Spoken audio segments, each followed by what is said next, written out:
तो कहानी की शुरुआत में हमें तबाह हुई दुनिया दिखाई जाती है।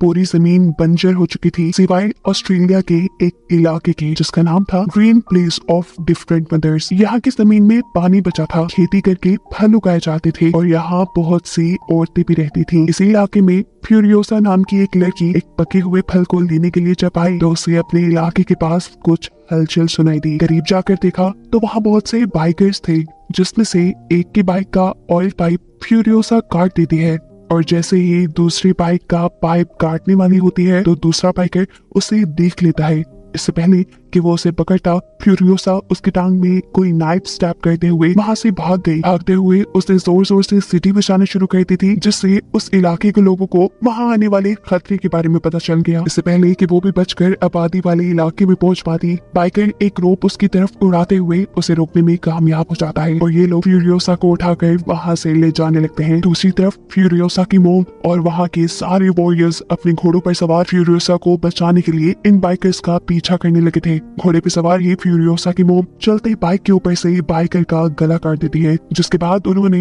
उसका ये बाइक ले लिया। इससे पहले कि इसी बाइक के जरिए वो फ्यूरियोसा को बचाने के लिए निकल जाती, इलाके के लोग उसे कुछ बीज देते हैं और ये याद दिलाते हैं कि जो कुछ भी हो जाए दूसरे इलाके के लोगों को ग्रीन प्लेस का पता नहीं चलना चाहिए और जो लोग ग्रीन प्लेस देख चुके हैं उनमें से कोई जिंदा ना बच पाए। कि सुनते ही वो तेजी से आगे निकल जाती है और गन से हमला करते हुए एक बाइकर को मार डालती है।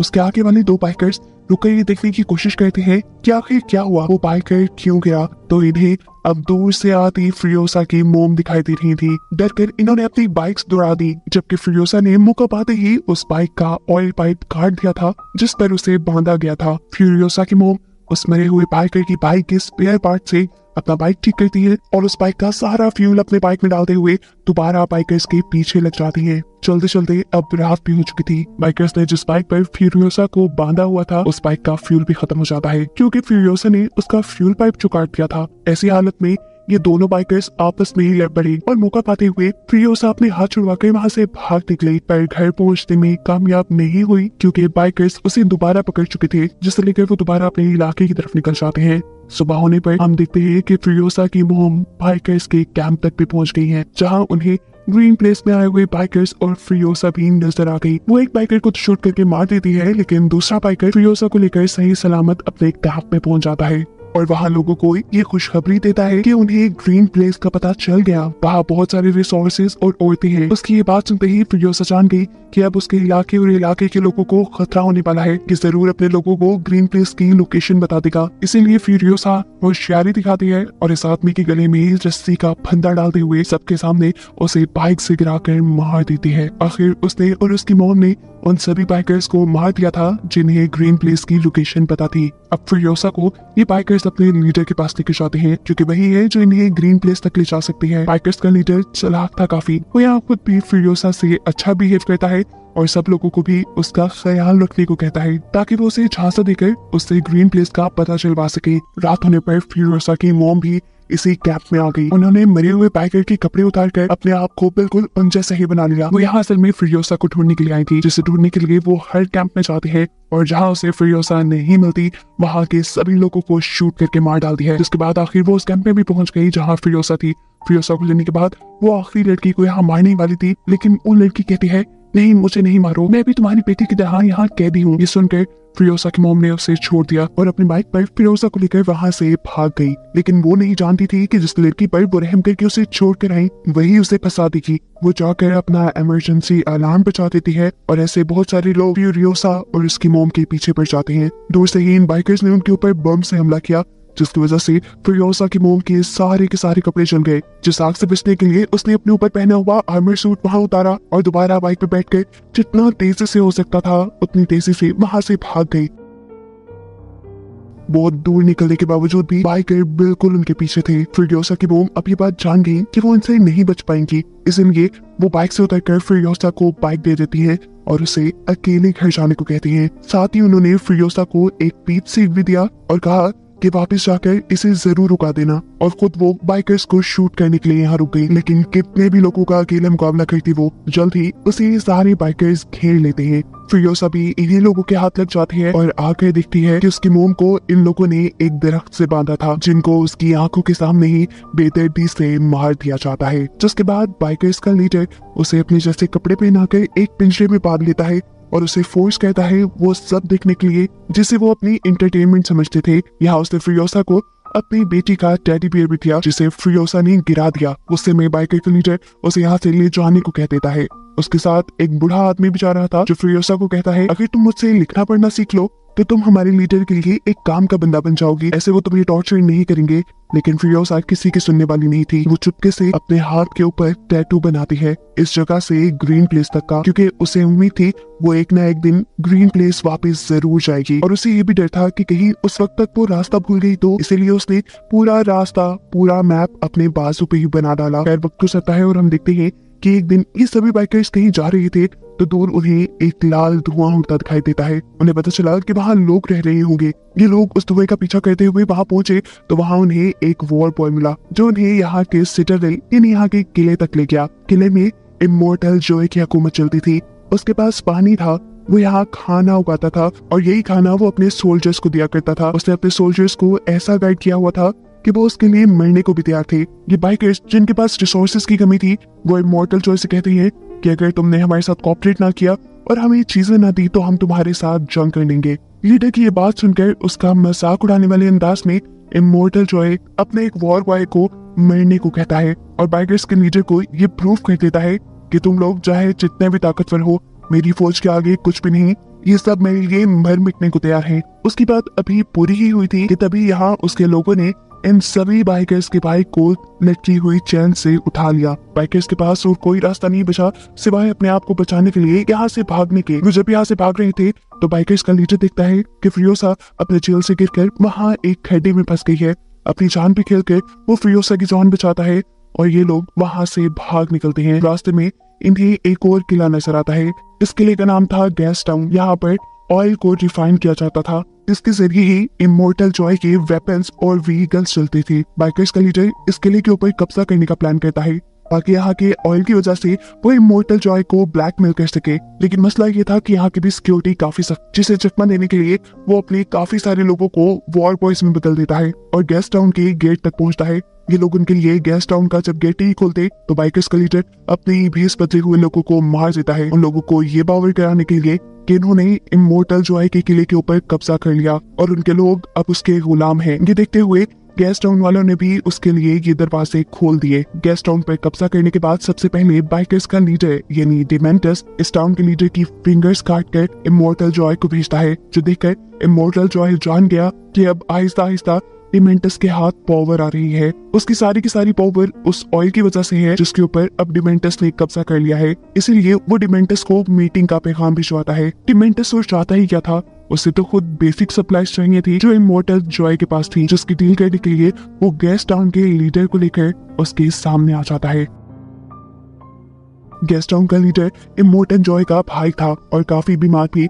उसके बॉडी के कई फंक्शंस उसके जिस्म पे लगी मशीन्स के जरिए होते थे। डिमेंटस इमोर्टल जॉय को ब्लैकमेल करने के लिए उसके भाई को इसी मशीन के जरिए पहले टॉर्चर करता है और फिर जान से ही मार डालता है। जिसके बाद उसने इमोर्टल जॉय से कहा, मैंने पूरे गैस टाउन के अंदर बॉम्ब लगा दिए हैं, जिन बॉम्ब्स को एक्टिवेट या डिसेबल करने का तरीका सिर्फ मुझे ही पता है। अगर तो तुम अपने गैस टाउन को बचाना चाहते हो तो सीधी तरह मुझे गैस टाउन का लीडर बना दो, नहीं तो तुम्हारे हाथ तुम्हारा गैस टाउन भी नहीं रहेगा। वो जब ये बात कर रहा था तो इमोर्टल जॉय की नजर फ्रियोसा पे थी। इमोर्टल जॉय कहता है, ठीक है मैं गैस टाउन तुम्हारे नाम कर दूंगा, पर इसके बदले मुझे तुम्हारी बेटी और एक बाइकर चाहिए। फ्रियोसा इमोर्टल जॉय की बात करते हुए कहती है, मैं इसकी बेटी नहीं हूँ, इन्होंने मेरी मॉम को मारकर मुझे किडनैप किया है। फ्रियोसा की इस बात से डिमेंटस को भी गुस्सा आ गया। वो उसके हाथ से अपनी बेटी का टॉय ले लेता है और उसे इम्पोर्टेंट जॉय के हवाले करके यहाँ से चला जाता है। फ्रियोसा को अब ऐसी जगह ले जाया गया जहाँ पर इमोर्टल जॉय की बहुत सी बीवियां रहती थी। फ्रियोसा भी अब इनकी तरह ही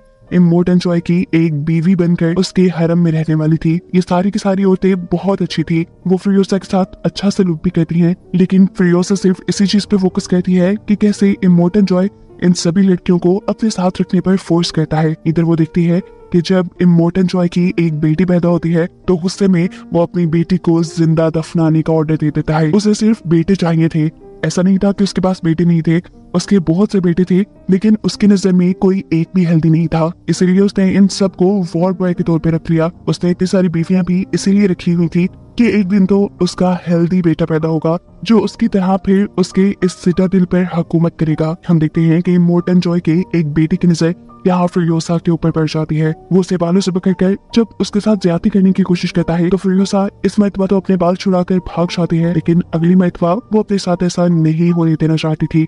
वो जानती थी कि ये लड़का उसे दोबारा तंग करेगा, इसीलिए उसने अपने सारे बालों को उतारकर नेट और वैक्स के जरिए एक विग बना ली। इस टाइम हम देखते हैं कि उसके पास उसकी मोम का दिया पीच सीड भी था जो उसने आज तक संभाल के रखा था। अगली मिनट बाद जब दोबारा वो लड़का फ्यूरियोसा को तंग करने के लिए आया और उसने उसके बाल पकड़े तो फ्यूरियोसा अपने विग को उसके हाथों में छोड़कर वहां से भाग गई। वो लड़का भी उसे ढूंढने के लिए उसके पीछे भागता है, लेकिन दरमियान में उसे अपना ही भाई मिल जाता है जो उसे पूछता है, तुम यहाँ क्या कर रही हो?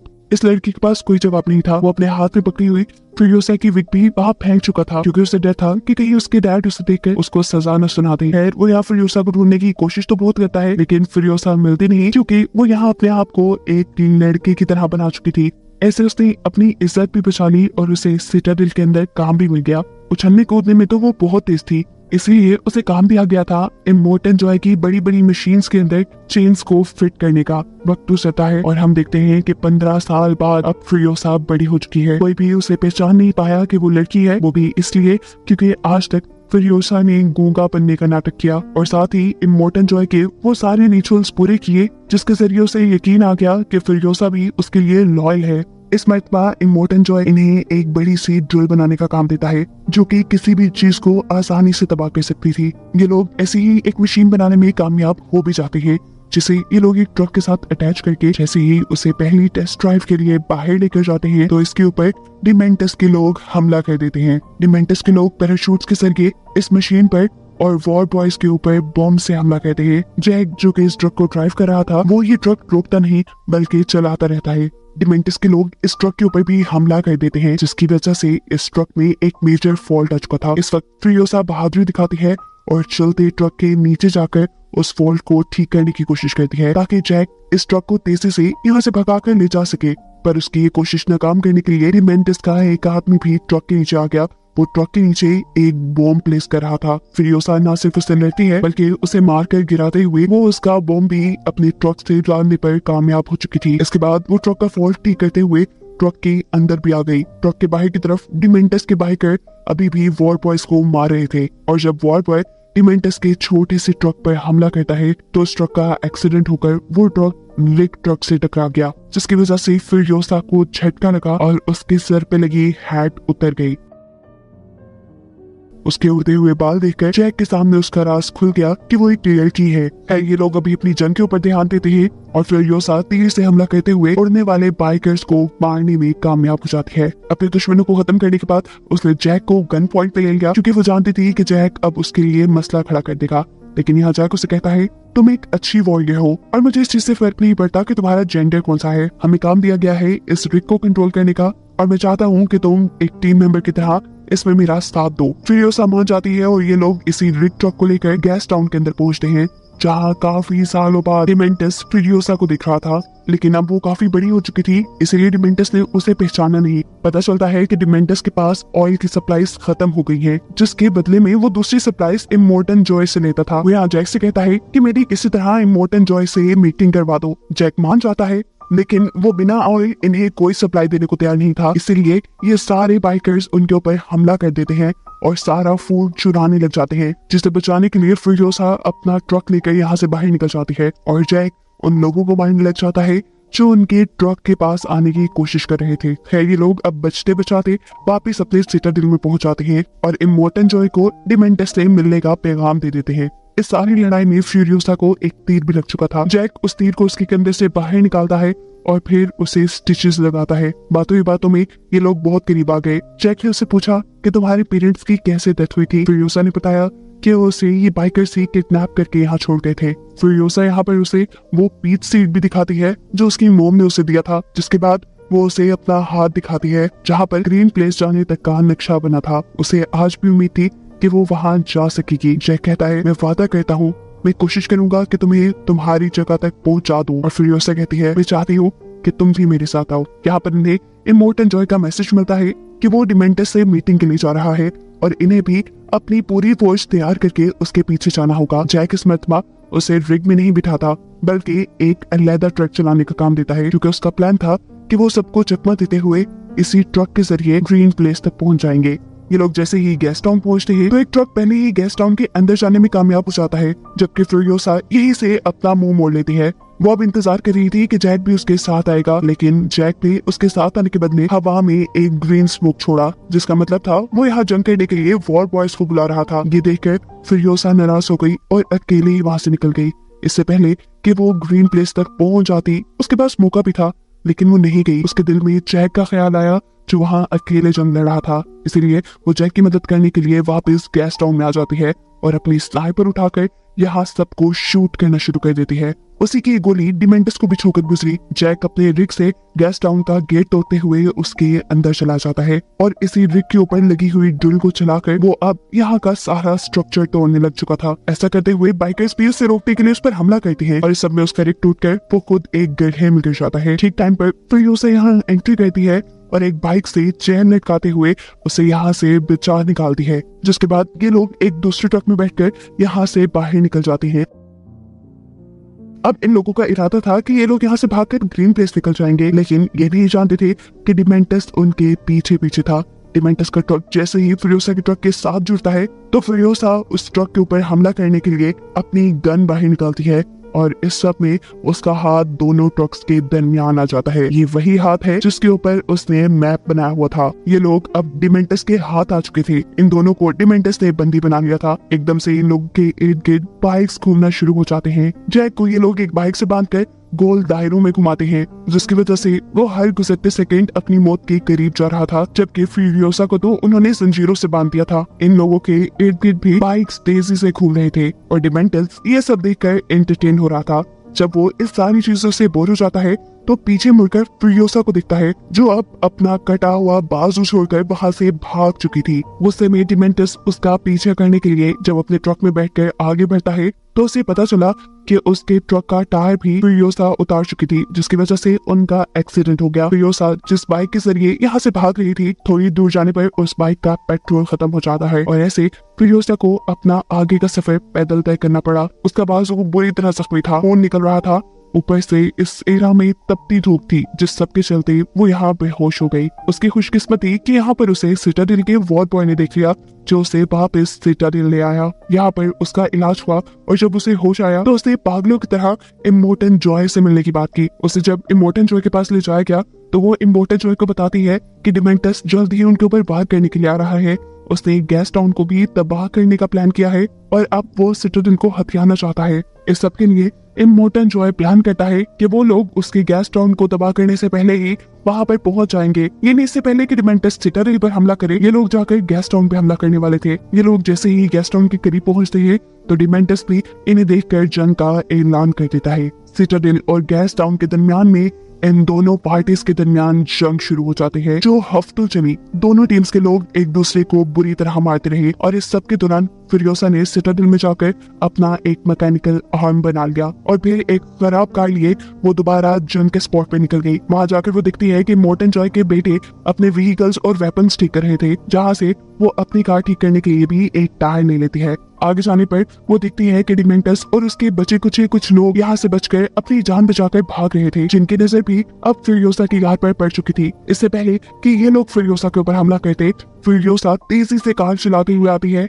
और अपनी कार से इन सबको हिट करते हुए इस सैंग में ही धंसा देती है। उसने सबको तो मार दिया, लेकिन डिमेंटस उसे कहीं नजर नहीं आया। उसने दूर देखा तो एक बाइकर वहां से भाग रहा था। ये कोई और नहीं बल्कि डिमेंटस ही था, लेकिन डिमेंटस की मौत अब करीब थी क्योंकि उसका बाइक भी खराब हो चुका था और अब फ्यूरियोसा भी उसके पास आ चुकी थी। यहाँ फ्यूरियोसा उसे एक ही बार में मार सकती थी, लेकिन इतनी आसानी से नहीं। वो डिमेंटस को याद करवाना चाहती थी कि आखिर वो कौन है और वो डिमेंटस के पीछे ही क्यों पड़ी है। वो उसे टॉर्चर करती है इतना कि वो बेहोश हो गया। जिसके बाद उसे होश आया तो फ्यूरियोसा ने उसे बताया मैं वही लड़की हूँ जिसको तुम 15 साल पहले किडनैप कर लाए थे और जिसकी आंखों के सामने तुमने उसकी माँ को मार डाला था। डिमेंटस को अभी भी सही तरह फ्यूरियोसा की याद नहीं आई, तो फ्यूरियोसा उसके साथ चेन से बंधा उसका टेडी बियर काट लेती है और अब वो पहचान जाता है कि आखिर फ्यूरियोसा कौन है। उसे माफी मांगता है और कहता है अगर तुम मुझे माफ कर दो तो हम दोनों मिलकर यहाँ पूरी जगह पर हुकूमत कर सकते हैं, तुम बहुत बहादुर हो।